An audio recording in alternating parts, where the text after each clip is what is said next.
What's up, guys? So before I start this video, the real story, I have to tell you another story about something that happened about 18 years ago, because it does play a very important role. So about 18 years ago, when I was dating Karina, we had gone to a surprise birthday party on the west side for her best friend's sister. Okay, and it was at a dive bar. If I'm being honest with you, I was kind of actually reluctant to go because this is a dive bar on the west side, and you know that's not my crowd, that's not my scene. But we ended up going, and I had a fucking blast. And then that's when I realized dive bars are the best. So I got over that little hump. So you know, so we go to this dive bar, and we're having it's a surprise birthday party. So now we knew who the birthday girl was, but we weren't like super duper friends. Remember, my wife was best friends with her sister. So by default, I'm kind of there, you know. So it was at a bar, and then we sat kind of like way in the back, and she came in on the side. The bar had a side entrance and it had a front entrance, and I believe she came in through the side. So we were sitting kind of like, I don't know, maybe about 20 feet in the back, you know. So as soon as she walked in, she had this bright red dress, like a red orange dress, kind of like that color right there. Okay, and then as soon as she walks in, everybody starts screaming and yelling, "Hey, happy birthday!" And she freaking loses it. She starts crying. I don't remember, she dropped everything, but she just started crying. She lost her shit, and then she went, I think, to the bathroom or something like that. And everybody, this is how I remember it. And everybody's like, "What the, what just happened?" You know. So time passes. She comes out, and then so maybe like a half hour, 45 minutes later. She was making her way around, thanking everybody for coming, yada, yada, yada, yada. Finally, she comes to us. And we were talking, and she goes, "Oh my God, I'm so sorry." I started crying. She goes, "I felt my son as soon as I walked in, my son was here with me."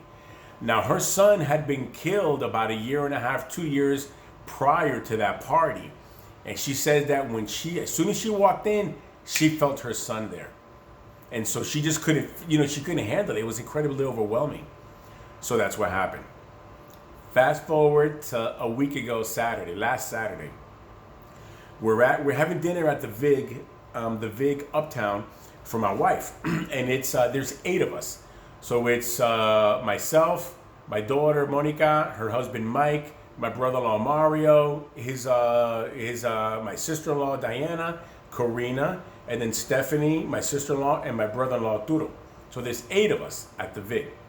We're having dinner, this and that. Food was fucking amazing. You gotta have this pudding they have there. Man, it is insane. But that's another story. So fast forward, we get to the part where they bring a little cake and she starts singing happy birthday. So as soon as they start singing happy birthday, I freaking lost it, man. So I felt Raymond coming to me, and the first image that I had was when I was at that dive bar 18 years ago. And so it showed me, boom, it showed me that flash, and he was like, kind of, this is the same thing, dude. So then I felt Raymond come, and I just felt all this incredible love energy, and I started freaking crying, man, where I had to pick up the stupid napkin, and crying. I couldn't even show my face.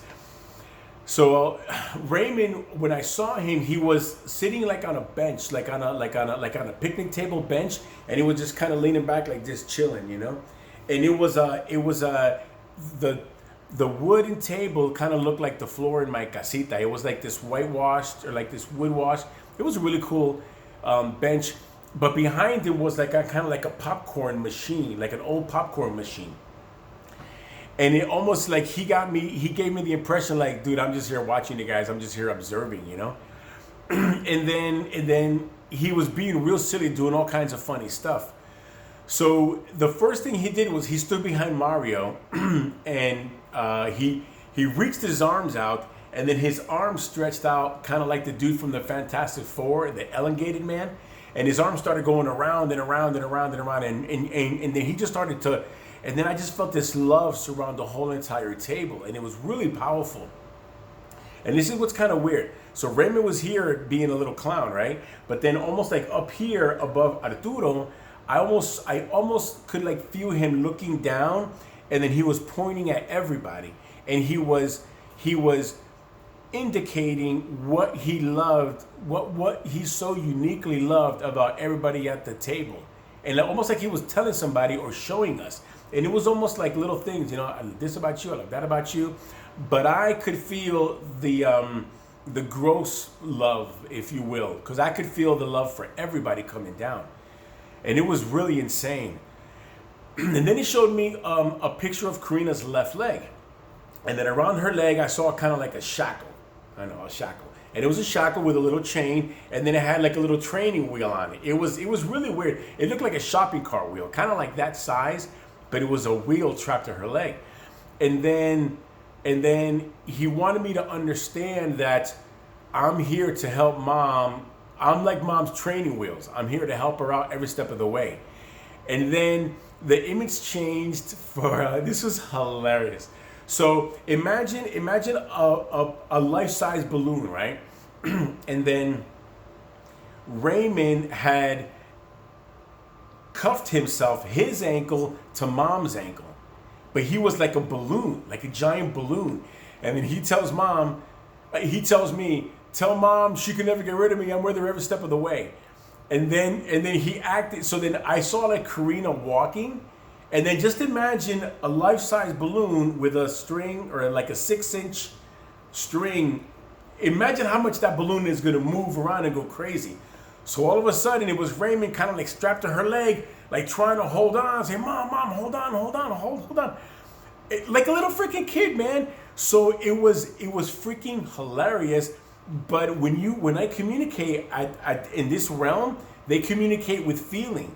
And so all I can feel is this incredible love from him. So I'm laughing and crying at the same time at the table.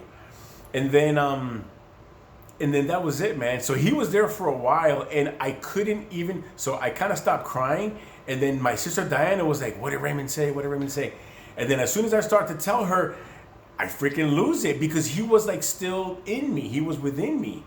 It's almost like he comes through me, and I couldn't even talk about it. And then when I tried to talk about it, it showed me a picture of outside in the front. And he was letting me know, you can talk about this later on when you leave, but you can't talk about it now. Pretty much what he told me. And then my daughter Monica ordered this shit. What's it called? You know, the Werther's butterscotch. She ordered this butterscotch. It was insane. It was orgasmic, man. So she offered me some, like, nah, you know, it looks too bad. I didn't think I'd like it because I'm not a big fan of butterscotch. But Raymond was. His favorite flavor was butterscotch. So then after I ate my dinner, and then I said, well, let me try a piece, because she was done eating. And honestly, it looked pretty damn good. So I said, well, let me try some. And I tried it, and as soon as I took a bite, like Raymond's voice came to my head. He goes, oh my God, Monica's the smartest person in the world. I swear to God. And I destroyed that shit. And I was already full.